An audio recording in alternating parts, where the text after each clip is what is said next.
안녕하세요. 화상관제인 홍익표현사입니다. 파산 절차 2에 이번 시간엔 동시폐지와 이시폐지에 대해서 알아보겠습니다. 파산재단으로, 그러니까 파산 선고 시 가진 파산 채무자의 재산을 파산재단이라고 하죠.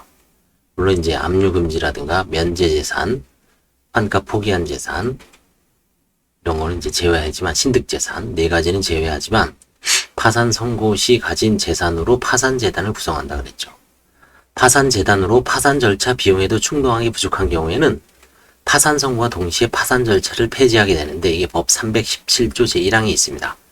이를 실무상 동시폐지라고 합니다. 동시폐지는 우리나라와 일본에만 있는 특유한 제도입니다.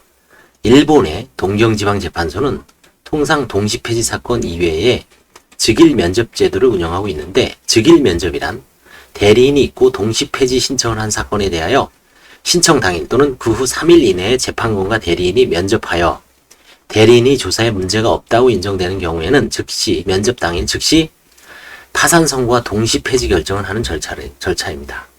이것에 의해서 대리인이 조사에 문제가 없다고 인정되는 사건에 대해서는 신청 후 신속하게 파산 선고 동시 폐지 결정이 된다고 합니다. 동시폐지는 이제 파산의 역사에서 파산은 이제 중세 이탈리아를 거쳐서 영국, 미국 이런 이제 영미법으로 이제 전파가 됐죠.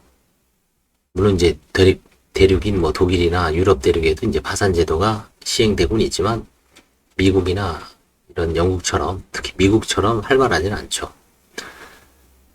근데 이게 이제 일본에서 그 동시폐지 절차는 이제 파산 절차가 이제 개인 파산 절차가 늘어나면서 신속하게 하기 위해서 이제 보완한 제도라고 합니다. 일본을 통해서 이제 우리나라에서 이제 시행을 하고 있고 파산의 그 모국이라고 할 수 있는 뭐 미국에는 없는 제도라고 합니다.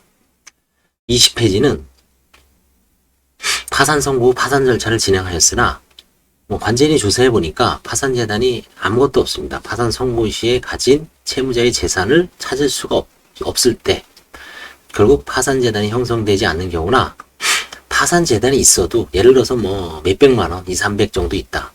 비용을 충당하기 부족하죠. 관제인 비용이라든가 절차 비용을 충당하기 부족하다고 판단되면 파산 절차를 폐지하게 되는데 이를 이시폐지라고 합니다.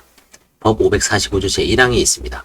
이시폐지라는 거는 이게 다를 이자죠. 한문으로 다를 이 때시 시기가 달라. 파산 선고 시하고 파산 폐지 시가 다르다는 겁니다.